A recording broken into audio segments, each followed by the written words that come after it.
people start a podcast and they make their personality consist of, I don't need no intro, bro. I just jump right into it. Like everybody says that. Everyone. That's their. They all stole it from. Everyone's just piggybacking off Joe Rogan. Yeah, well, I'm piggybacking off Joe Rogan too. I did the same thing on my podcast. Okay. Well, one thing though that I was kind of listening on the other podcast, which by the way, first podcast we crossed 1.1K views in 5 days. For podcast downloads, I think that's big. That's very good. I think that's good. Yeah, and the challenge I find it's passing people from one platform to another. Like if you're big on Twitter, for example, having yourself be big in other platforms is hard. Crossing followers is hard. But one thing I feel like we've been doing, and I was listening to that podcast again, as if like listening to yourself isn't weird, right? I can't do that. No, I can't. I did. It's footage, bro. It's footage. It's for improvement. Yeah. So one thing I was realizing, it's sometimes I feel like you and I get caught up in the same thing, kind of the same trap, which is sometimes we try to change other people and we focus too hard on that.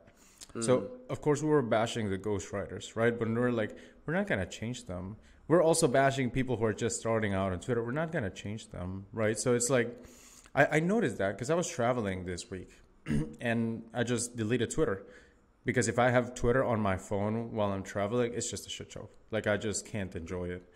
But I was like, well, I'm getting so many ideas because I'm focusing on my things. I'm not trying to change anyone. I'm trying to kind of play around it, you know? So I just feel like we had some of that on the last episode. So we're going to change it up for this one.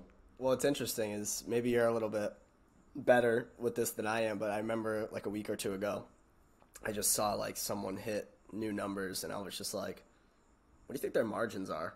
And you were like, why aren't you thinking about how you can make more profit? I'm like, damn, good point. And I just like, I literally just like moved on. I was like, I didn't even think about it again. I was like, that's a good point. Were you competitive as a kid always? Oh yeah.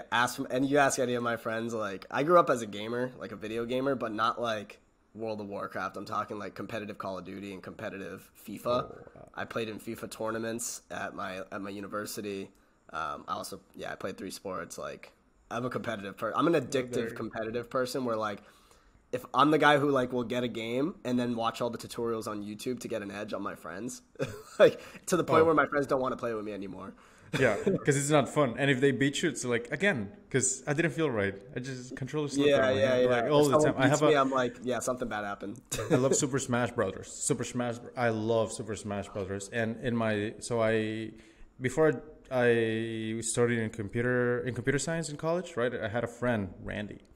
So Randy was like top 10 ranked in Guatemala in Smash Brothers, and I thought I could beat him. I wanted to beat him, and I just sometimes, but it's like he won like 95% of the time. And I remember one time I was so beat, I just was like, you know what? Fuck this. Friendship's over. I was so mad. I blocked him 3 years ago, haven't unblocked him. He's still blocked to this day because he kicked my ass in Super Smash Brothers, and I hated it. It was so much pain. But we're gonna get back right into the episode. Let's not talk about Smash Brothers. All right. Okay, so I'm gonna let you start. We got a lot of topics. What do you want to start with? So I want to start with just like a quick thing that I've been thinking about a lot, which is the difference in platforms for coaches. I just talked to a big Instagram guy for coaches. I do Twitter. You're going on all the platforms now as well. Basically Instagram versus YouTube versus TikTok versus Twitter, and their differences for online coaches or even online business in general. Because something I've been seeing, and I came to this conclusion because I've been redoing my website and my VSL. So I've had to think a lot about my clients' pain points, right? And I have a significant other who's a coach as well, so we think about this a lot. And I think Instagram seems to be where it's like highly monetizable, but becomes very streaky. Like you'll have a good streak and then 1 month, and then the next month it'll just be gone. And then I'll look at TikTok, and I'm just like, TikTok is just not good to monetize for coaches. It's just like not good at all. There's no. What do you think that is?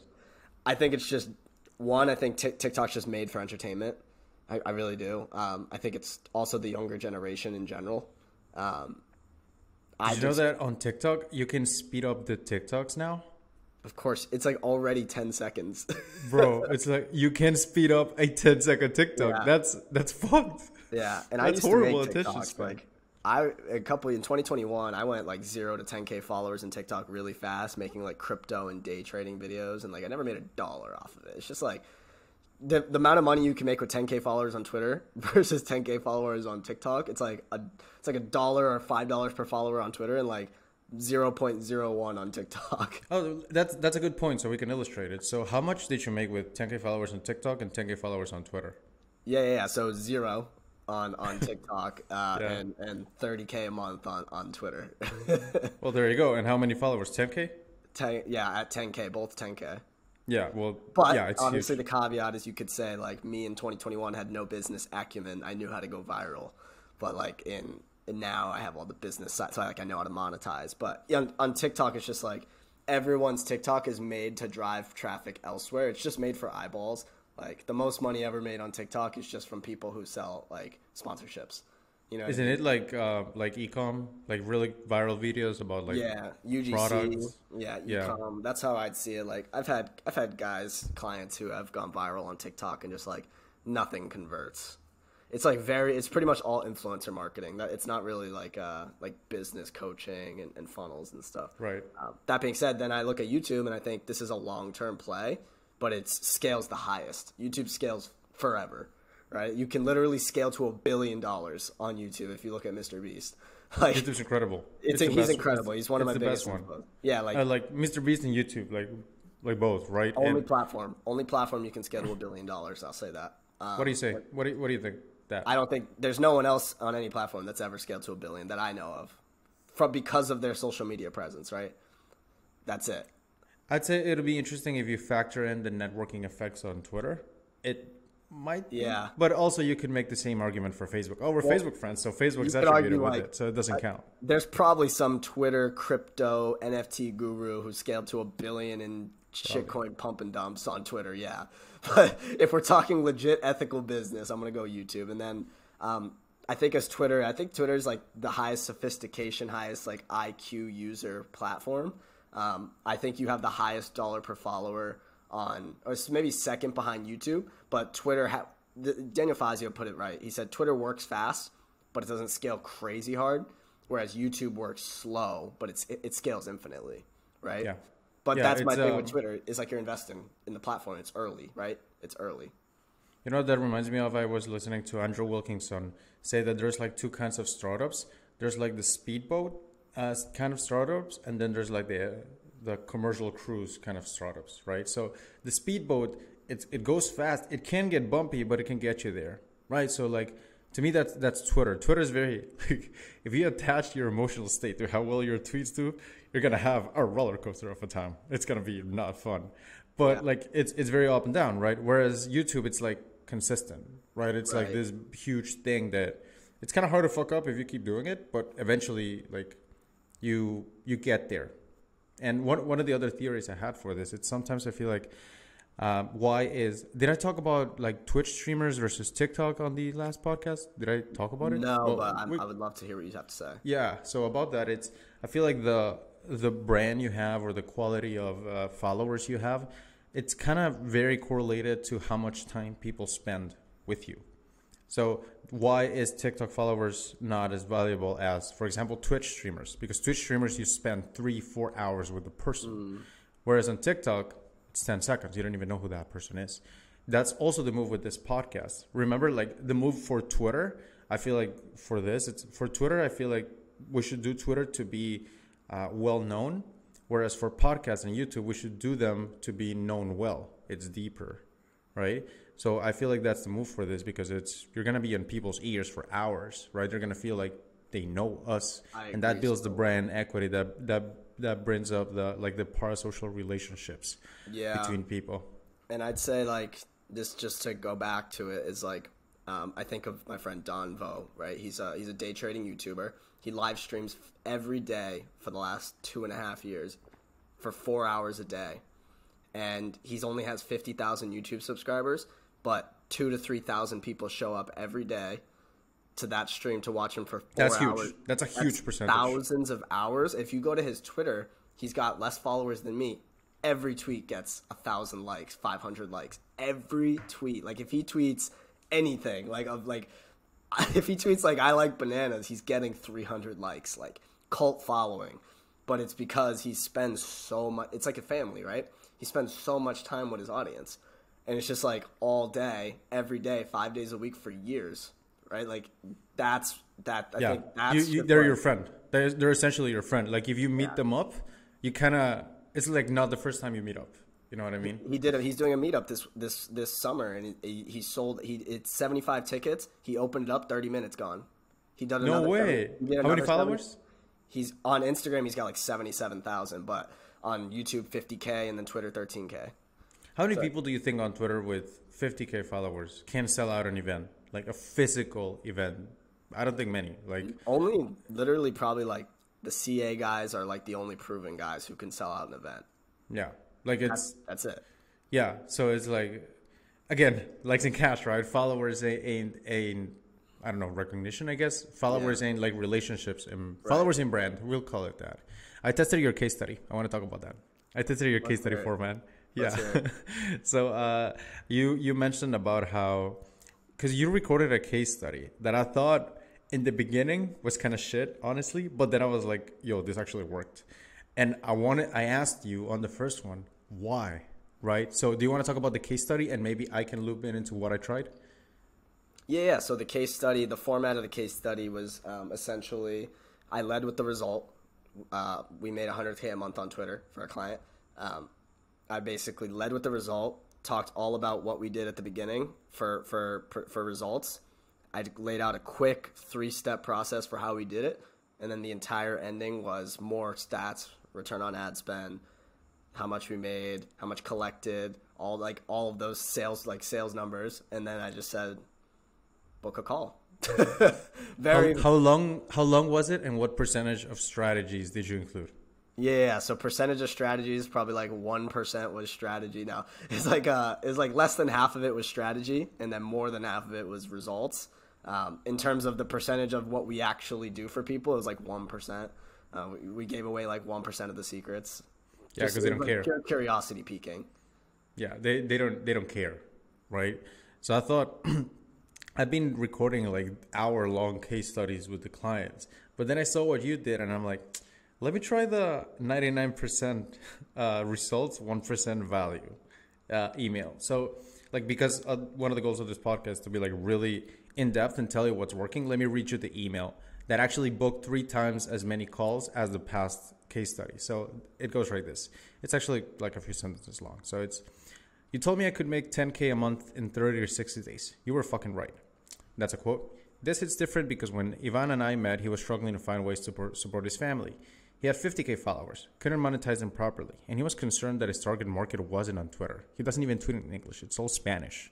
But after he installed the likes and cash funnel, worked on lead flow strategies at the lead flow workshop, and got clear on his offer with the offer coach, he doesn't respond to my text because he's now moving to a new house in Spain with his family. If you could use some help with your client business, pick a time here and we'll brainstorm a plan for you. 0 value. Yeah. But that, yeah, exactly, like no value. Story, yeah. Yeah, but it's all like, oh my God, this is so nice, right?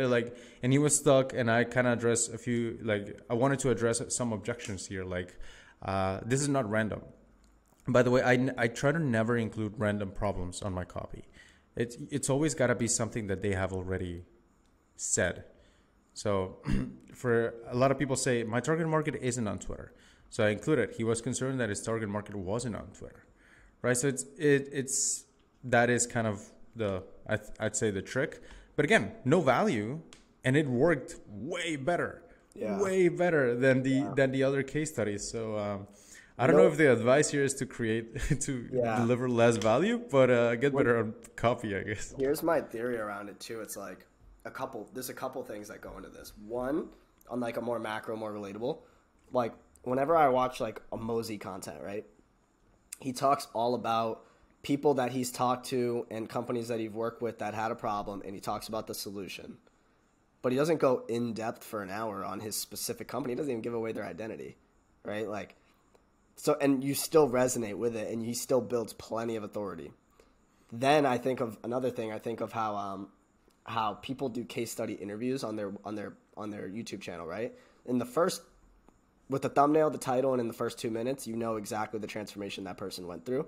99% of people, that's all they clicked on for anyway.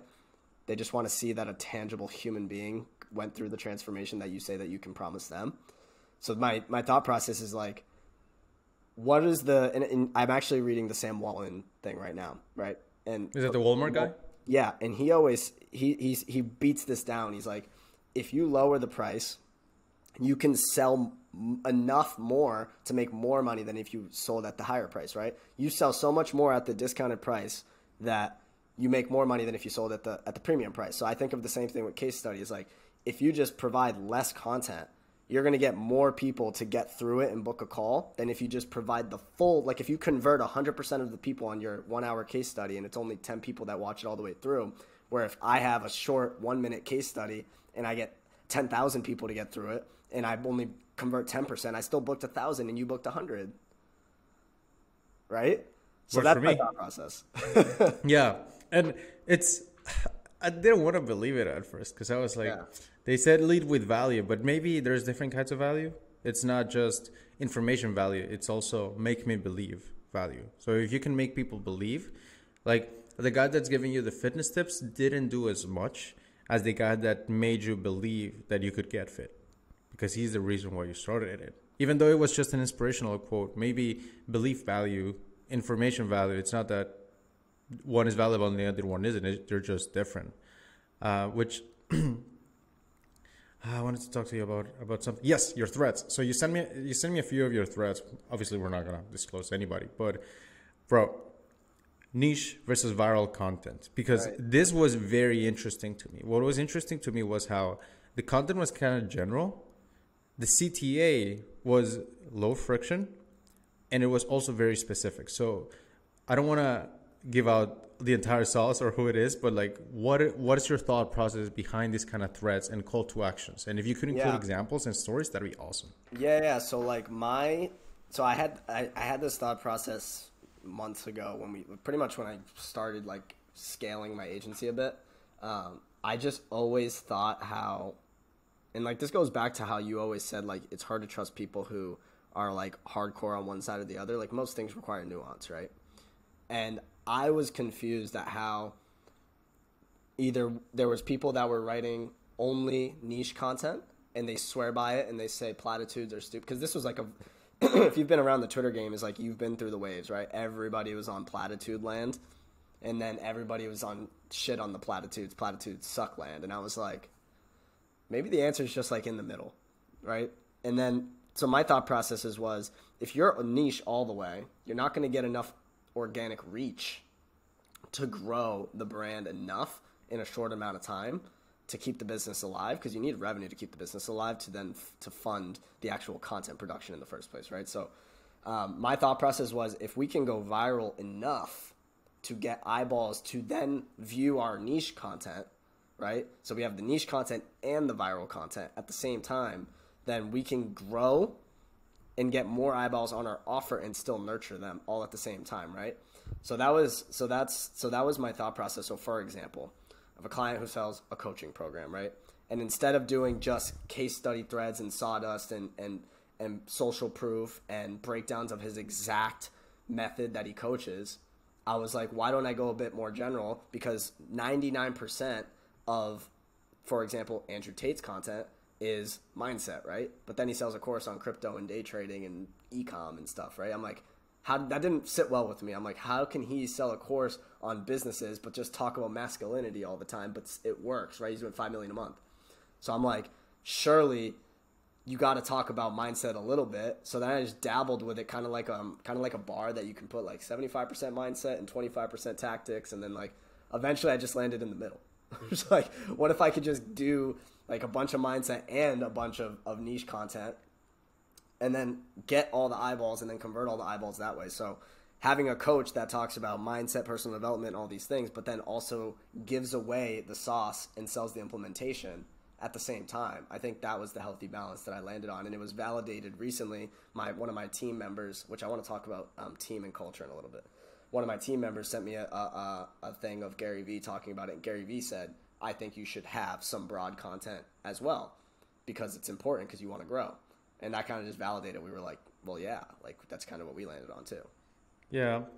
I'm trying to see what the big players are doing. And I don't have an actual take on this, but I'll tell you what I feel like other big players are doing. And when big, I want to make the differentiator here, as in like people who play more of a branding game on Twitter, Sam Parr, David Perel, and people who play more of a direct response game on Twitter, money Twitter, right? And I see how different they approach things. I haven't seen a big player, for example, auto DM things. I don't see that. I don't see a big player auto retweet themselves. Don't really see that. I don't see like people just kind of promoting like every single day. It's kind of more like, right. I don't know. It's kind of just more elegant.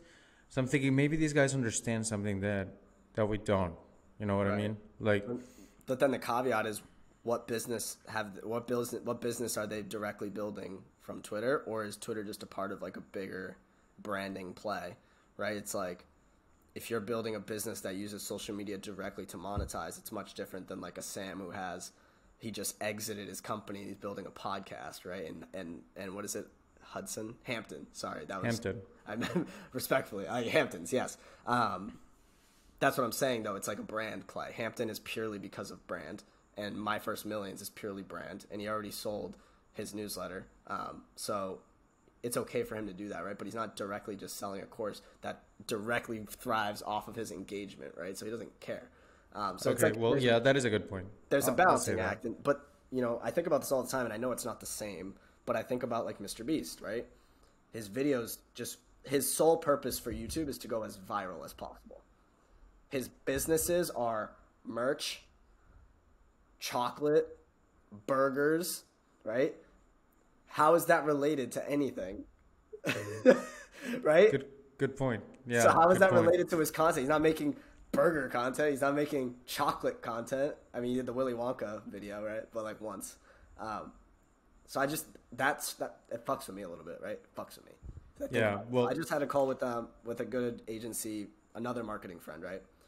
And some of the content that they're making, I'm like, yeah, this guy gets it. Like, he's going viral and monetizing at the same time. What do you mean? Can you give out examples without giving out who it is? Yeah. So, for example, I was telling him, and he was the only other person that does this the same way I do. Like, I heard, like, for example, you said, I don't like to have Twitter when I travel. I know you turn off the notifications. For me, I'm like a chronic consumer, but I consume intentionally. So I'm always updated on what's going viral because I actually consume the Mr. Beasts of the world. I consume Reels and TikToks that are new. Jordan Welsh has like all these big business guys that are Iman Gadzhi. I consume that stuff because I want to know what's working right now. And you realize that a lot of that content isn't exactly niche down, but it still works for the monetization. For example, Iman Gadzhi sells a course on agencies, but he deployed a 3-part docu-series about the Great Reset and the elites. How does that have anything to do with starting an SMMA? It doesn't, but he guarantee you has the #1 course on building an agency right now. So how? Would you say that maybe kind of the balance we're trying to strike here is broad in the front end, niche in the back end? Broad in the hook, niche in the content, I guess. Well, yeah, and we do that a lot too. Is like a lot of our hooks are very broad, and then you open thread and it's like super tactical. Yeah, me too. I do that a lot. Nobody's clicking. Not nobody, but you're going to get significantly less clicks if you say something super specific, right? So yeah, it's like when you and I both launch an auto DM or a video, it's like no auto DM, no cringe hook. Just watch the video, and it bombed. Like nobody watched it. Yeah. It's like nobody even knows what half the people just like don't even have the brain space to invest in your thread. Like, what does that mean? Cringe hook? Like, they don't want to think.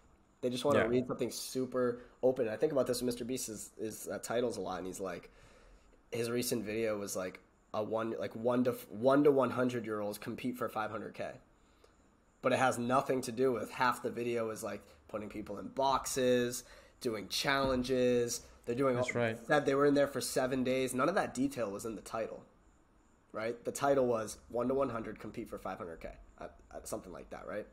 So I'm like, how does he figure out exactly what to put in that hook? So I guess it comes with experience. And I just talked to my marketing friend. I was like, I think a lot of it is just like reps. It's just like practice. You just kind of get it. you know? So, how do you transition then to a monetization angle? And this is just me actually, like, I don't know, right? So, like, you have the broad thing. It's like, how do you get people into like Iman got? Iman, how does he Yeah. do it? I You think know, it's it's the lead, story. and then how does he transfer to an agency? I think it's storytelling. And I think it's storytelling. And I think of no matter how broad their content is, you think of the Tates, the Godzies, even Mr. Beast, it all comes back to their story that people resonate with. Um, like you think of Tate, like he always wraps it all back to his dad. He always wraps it back to how he was a fighter who had nothing. He always wraps it back to like his brother and his brotherhood, the emotion side of it, right? You talk about Jordan Welsh or Iman Gadzhi, they always talk about how they were grinding it out and they like nobody believed in them and people resonate with that story, right?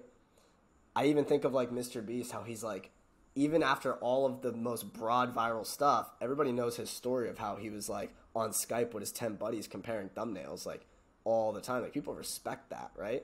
And then when he talks about Mr. Beast Burger, when he goes to monetize, he talks about how he just wants to make things that he likes, right? Like he thought that the chocolate brands weren't that great out there, so he just created another chocolate brand. And people are like, I resonate with that. So I think you have to have people need to resonate with the story, no matter how emotional it is. So, for example, if you have a broad thing about mindset, you need to. And I've suffered this when I was first starting my agency. A lot of it was broad content, and then we just went straight into the monetization. But I think the right angle to do it is to transition with some sort of story. So like if you're gonna write a thread about Give me an example. I want to hear an yeah, example. yeah. So if you're gonna write a thread, like here's a popular thread, right? Like 22 sentences that 22 values you need to teach your son, like for fatherhood, right? Like Oh my the most god. common thing ever, right? They're Yeah. so it's so cringe. But what if this was 22 things you're gonna teach your son, and the first tweet of that thread is, I have 3 sons, and I grew up poor, and my father didn't teach me shit, so I'm not gonna make that same mistake. Number one, right? Now people are on board. It's not just I'm gonna 22, 1, 2, 3, 4, 5, 6. Fuck your call to action. I like it. When you said, and we're going to talk about call to actions, but when you mentioned that, I thought about an idea because I've been going very niche, but I'm thinking maybe I could use some broad stuff. So I was thinking I could write a thread on, and I asked ChatGPT for this. Give me 10 celebrities, Instagram or, celebrities that have monetized their audience with what product, how much they made, right? And in that sense, I could say like, here's a list of 10 celebrities who have made millions from their audience, right? And this is like Kylie Jenner, The Rock, Conor McGregor. And for the first tweet, I was thinking I can make it about, well, I had a big audience, but I wasn't making any money. This is why I invented Lex and Cash, right? And then I make the list. And in the end, I say, well, these guys made this much per follower. Our clients actually made this much per follower. So we're not that far off. I think you should go further, though. I think it should be, I had this audience, but I was still broke living in a third world country selling perfume, like growing my audience. Like, why leave that out if it's genuinely part of the story, right? Like, there's anyone can say I had a big audience and made no money, but not anyone can say I grew a big audience from Guatemala, right? I grew this big audience because I wanted to get my family out of third world country, right? Like, you don't talk about that stuff, and I think Yeah, I don't. elevate And your brand to a new level. you wanna know why I don't? And it's kind of an ego thing, and I know it's a chip in the shoulder, and I know it's an insecurity. But if you really want to know why I don't do this, it's because I want people to say JK did well. Like at the end, I want to be like, hey, he did well. What I don't want people to say is for people to say JK did well for someone born in Guatemala. Oh fuck, you killed me. Like you killed me. Like to me, it's like, yeah, it's like, I don't know how you say it. It's like, oh, he did well for, I don't know, if he's like 5 foot instead of 6'5", whatever, right? So it's like, oh, he did well in a game for a 5-footer. It's like, Yeah, that's not enough. But- That's not enough. They got to be Yeah. better. So there's definitely some aspect of me that this is why I hide it sometimes, and why I actually really tried to hide my accent. If I'm being real with you, Like I actually went through the recordings, watched the movies. I'm like, okay, how are they saying things? And sometimes the accent will pop out, but I actually try to hide it, bro. The word, if you're Latino, let me tell you something. The word startup is the hardest thing ever. Like me saying startup right now, it's flexing 3 months of work. it was hard. It's really hard. Yeah, you know what I mean? So I kind of wanna hide it, in a sense, or like just I wanna be compared with the greats, not with the greats from my small place. You know what I mean? Yeah, no, I hear that. I think my parents have that too. Like, I think I've seen it. I kind of grew up around it. Like, my dad didn't teach me English. His first language was Spanish growing up in Puerto Rico. He didn't even teach me English because he struggled to learn English, get rid of his accent. Like, both of my parents are managers. Like, they had to lose the accents pretty much. And did they do it? Yeah, both of my parents are upper level management directors. Like, but they lost their accents and they kind of went up. Like, when I was growing up, my parents weren't at that level, but now they're at that level. But they didn't. My dad didn't teach me, or my parents didn't teach me Spanish. I don't know Spanish, but I don't have an accent because they didn't want me to struggle. So like maybe a lot of people will say like being bilingual is a superpower, but then there's other people who are like, we know how people see others, right? So it's like, yeah, we know how. Yes, being bilingual is a superpower, but also is being white and with an American accent. Yeah, like just being real, Like it is a superpower too. Yeah, so like it's funny. Me and my both of my parents have a business voice. They have like a home voice. It's like, can you give an example? My parents answer the phone. It's hello. It's like, it's so funny. But anyways, yeah, no, but still, I think the stories. I think this is like a big crutch with a lot of people in personal branding is they don't want to do their story for one reason or another. Everyone has a reason, right? But it would help a lot. I think it would take you to the next level per se. Would you do it? Yeah, I would. 100%. Why haven't you? I don't think it's relevant to my audience. Oh, there you go. Well, this is different. Let's talk here. You're like let's talk here. Got him. In your head because you have an exit. And you're more in that mentor position where you're on all platforms now. You have a podcast. You're growing in all directions. Whereas I'm like building an agency with a productized solution. So like my story wouldn't help, whereas I think yours would. All right, for the audience listening, I'm not gonna go deep on this one just because I'll argue. But good. Yeah. We got him. Ladies and gentlemen, we got him. Yeah. Yeah. Okay. Yeah, I want to talk about pushing versus pulling marketing. I loved this topic. So did I tell you how I applied at Hampton? I love that you bring that up. No, tell me everything. Yeah, so I applied to Hampton, Sam Power's community. Hampton is this community where their sweet spot is you're making like 20 mil a year or something. And I'm not making 20 mil a year. I applied anyway. Right, and I was rejected through the thing, but like what was so interesting to me is how they sold it. Like it was so smooth, and in the end, I was so pissed. And I'm gonna tell you what I did because I was pissed. It's what we're gonna have today, but I don't wanna reveal it. But you know what it is. It's big, and we're gonna reveal it in a few weeks. But it was so elegant how they sold it. It was like join this highly vetted private community of founders and entrepreneurs. And they made me go through the application process. We scheduled a call. They showed me who they have. And in the end, it's like, I knew they were going to charge me, but then I really didn't know that much. So they just revealed the price. And I was like, oh. But they did it at the end as in like something natural in the pitch. Not as in, well, this is the investment. And then it gets kind of tense. They did it so naturally. And, well, at the end, they rejected me after I said, yes, I will pay you. Can you believe that shit? I was so angry. Like, I hated that. Yeah.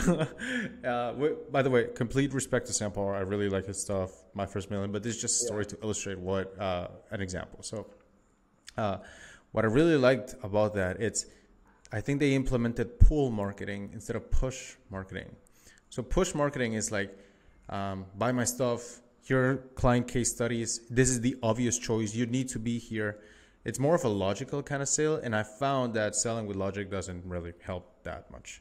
Whereas pulling, you need to have something that people want, right? Like this call we're going to have today, you don't hop on calls at this time of the day. Yet you took a nap and had coffee, right? Because it's like we're going to have it. We want people to want to be here. And that's what we're going to explain what it is in a bit. Yeah, well, in a few weeks. But my point is, there's a difference between pushing people into a solution and pulling people into a solution. And pulling is way less stressful, and you deal with way less dickheads.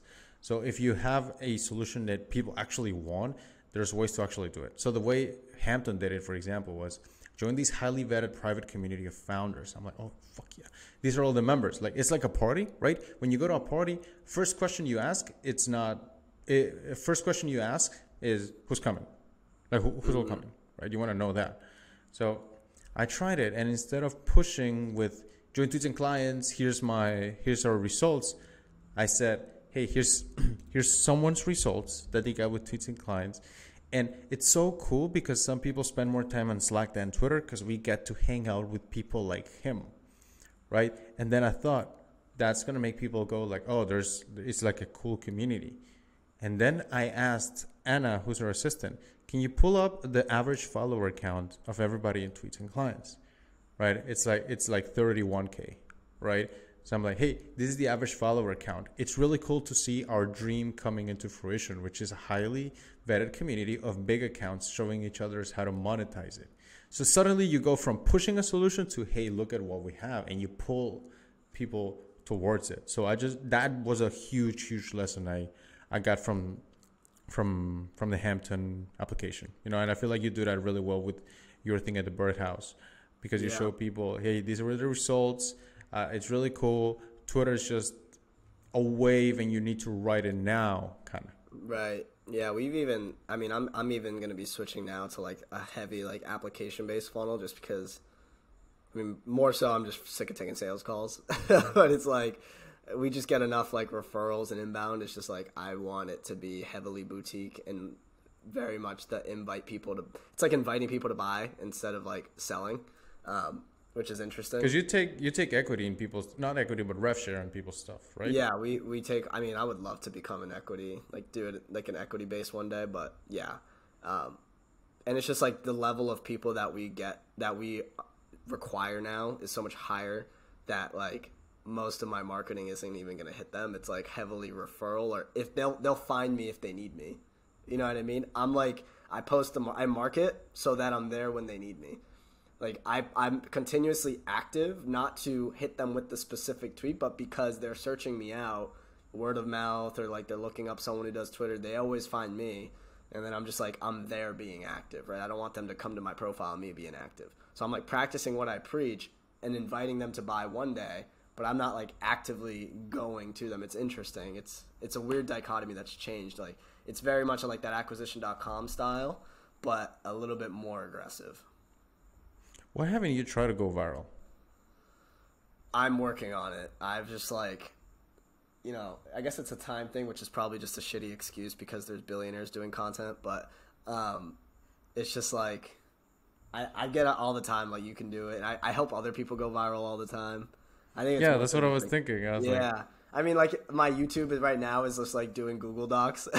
It's funny. I always say I'm in this season of, if you ever go to Alex Hormozzi's old content, it's him just like doing like sales trainings and like just sitting in front of his camera and like. By the way, those are the best videos. Well, that's 2021 Hormozzi, best videos. Well, that's I what love I'm saying. those videos. I'm in my season 1 where in 10 years people are going to come back and be like, that was the best Marcos. So I think I'm just in my season 1. You have such elegant ways of getting out of uncomfortable questions and situations. You slither through the. You gotta move around the question. You move around it. I like it, man. All right, what else we got? Do you want to cover something else? Yeah. So this is an interesting one. It's funny because I feel like you bring heavy business stuff and I bring the completely random stuff, but. I wanted to hear your take on like Twitter influencers, plus like I have some takes on like how there's early signs of it and like the new potential ad revenue and how Elon plans on making this like a YouTube almost. Have you thought about that at all, or are you just like heavily on direct response still? I don't think about that at all. Because I'm gonna be real with you, man. Like the game hasn't changed much for the 3 years I've been on the platform. It's kind of the same thing. Like, what was the game back then? It was write threads, write content, DM people. And it's kind of the 80-20 out thing. So, for example, when I lived with Dakota and Dan, right? So I was so jealous of how they ran their diets because I was fatter than them. And I feel like I worried so much more about diet than them because I was eating like salmon and like vegetables. These motherfuckers were eating fucking croissants and toast and ice cream that Dan made, which by the way, really good. But anyway, I asked them, guys, what the hell? Why do you guys have a six-pack and I don't? And what they said was, it's because we focus on stuff that makes a 50% difference instead of stuff that makes a 1% difference. And I'm like, what's the 50% difference? They're like calories and protein. That's all you need, bro. If you focus on those, you'll be fine. I'm like, oh, okay.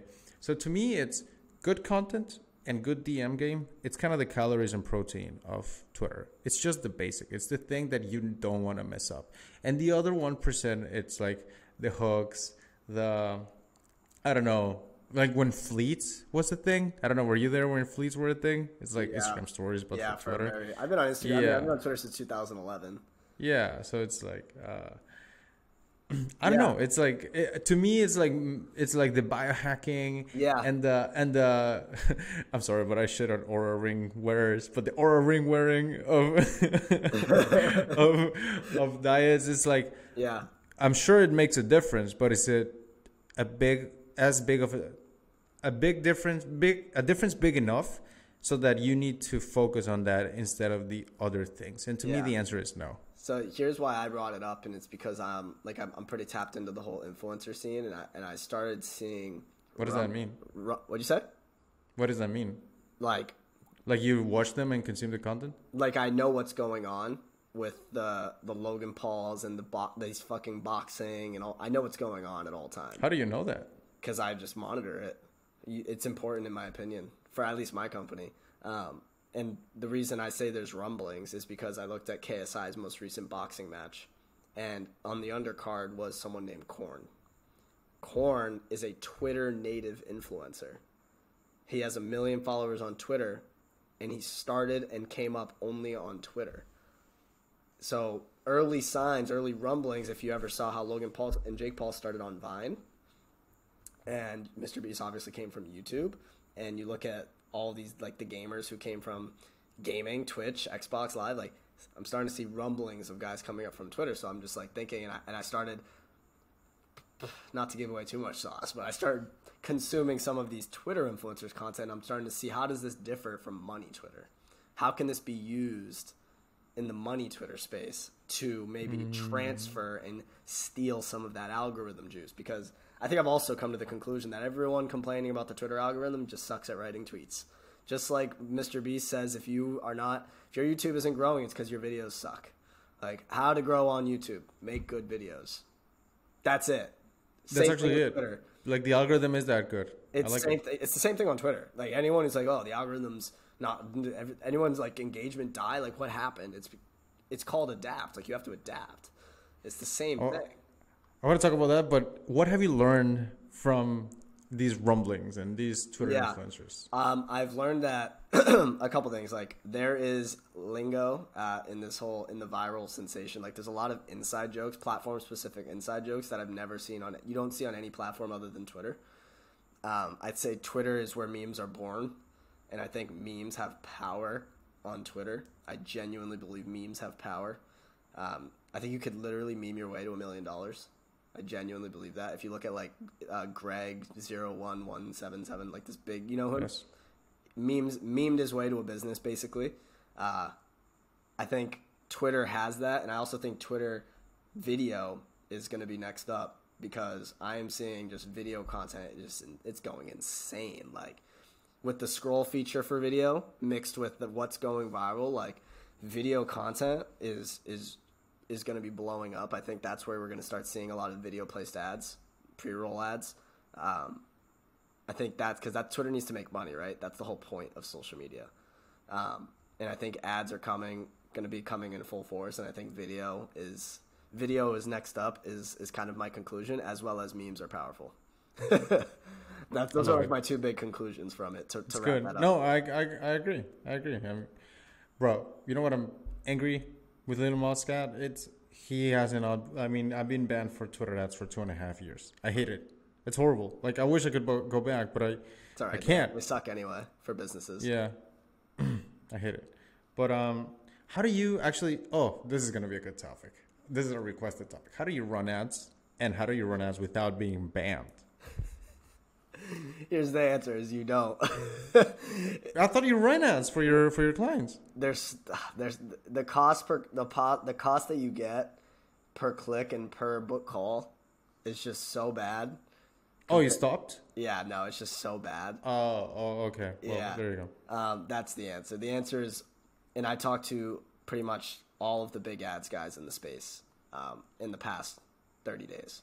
And we've all come to the genuine conclusion that it's just like, sit on your hands and wait 3 to 6 months for Twitter to unfuck itself.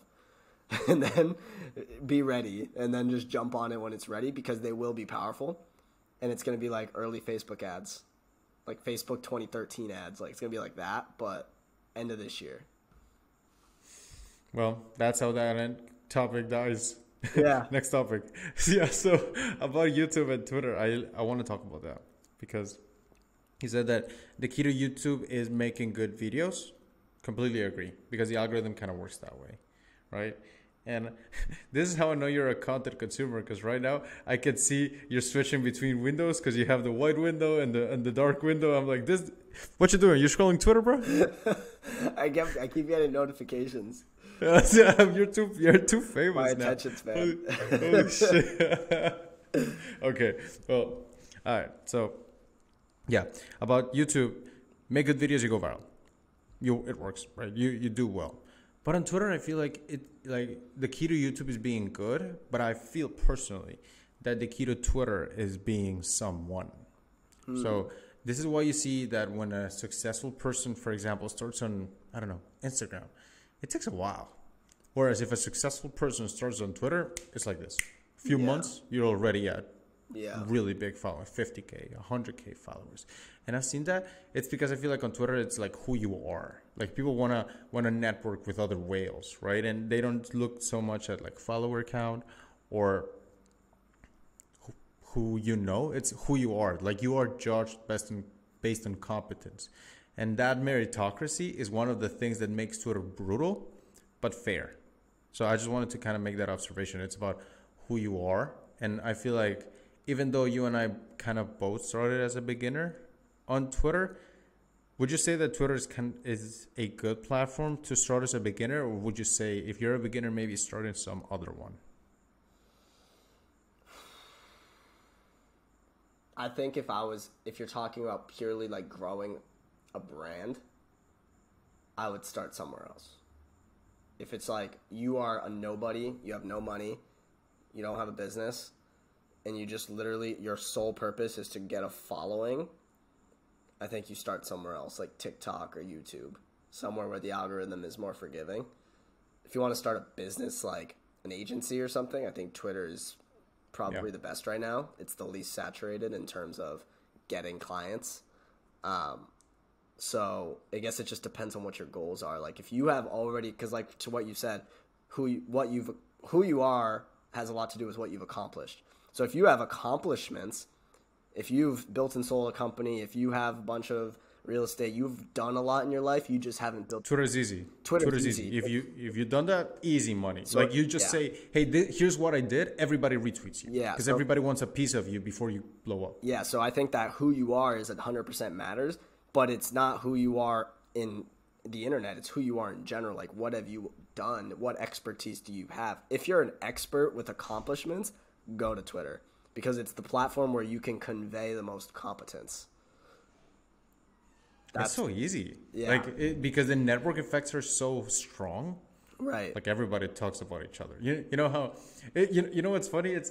Here's proof that the network effects on Twitter are strong. You and I have mentioned the word everyone or everybody dozens of times. And we forget it's just a Twitter app. And it's probably just a few influencers inside that app. Yeah. Right? So it's like it feels that way because Twitter is just so connected. Yeah. So great place. If you have accomplishments, and this is why, man, like, I'm so big on, if you've done something, one time I met this guy that worked with pretty big influencer. I'm I'm not gonna say who he is, but he has nothing to sell you. Let's just say that. So somebody who worked with that guy, and he helped him build like a few sales teams.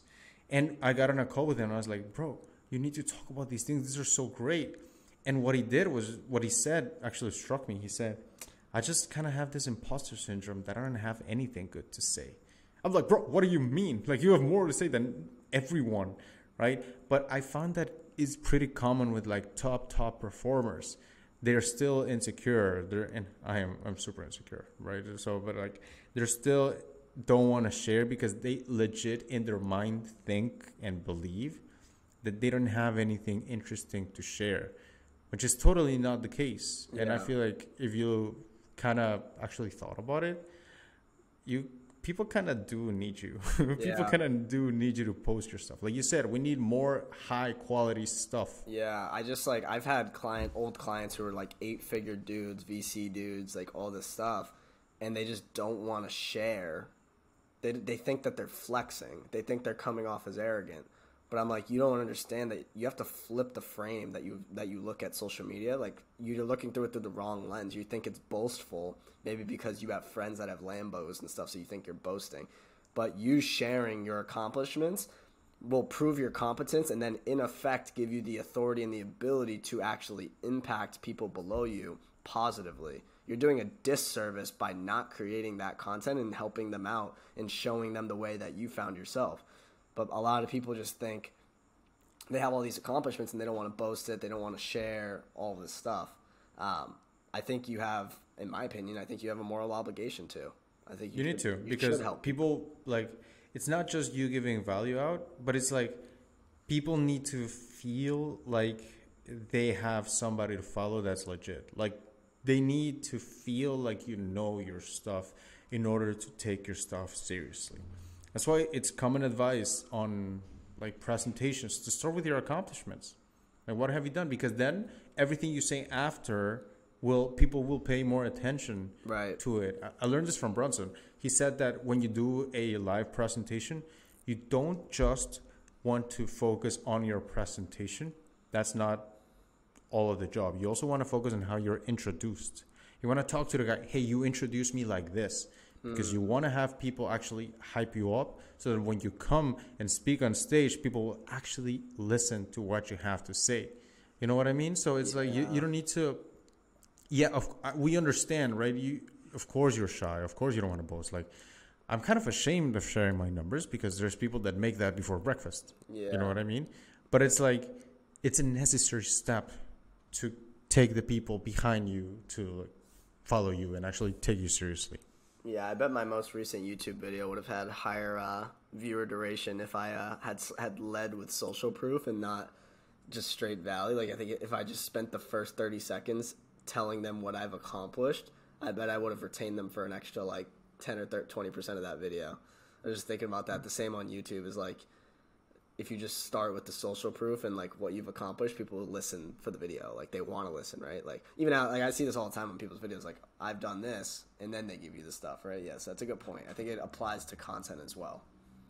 Yeah. And I think we kind of solved the first question we asked here, which was, what's the mix between broad content and niche content? It's like a nacho. You start big, and then you narrow it down. It's like a funnel. Nacho like content. You're taking people through a funnel. Like, the purpose of the top of the funnel is to get them in, right? So I can't fucking believe I missed that analogy. Yeah, you failed. I said something so stupid and nacho. It's a nacho. Yeah, it's a nacho social media. Holy shit. Okay, now the Latino memes are coming. Yeah. Well.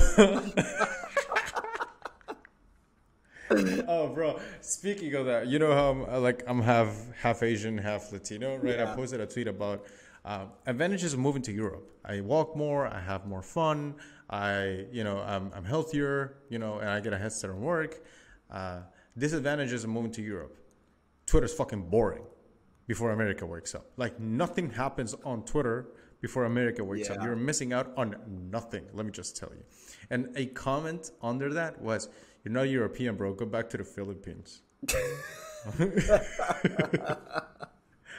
I'm like, there's nothing that I love more than reading the love comments of my fans every morning. It just nurtures my soul. Thank you all. All right. So I have a call here in a minute, but oh fuck. Okay, well, it was good. Good talk. What do you think about the episode? I thought this episode was fun. I enjoyed this one. This was like the funnest episode. I think it was the most entertaining, and I still think there's like some deep sauce in here.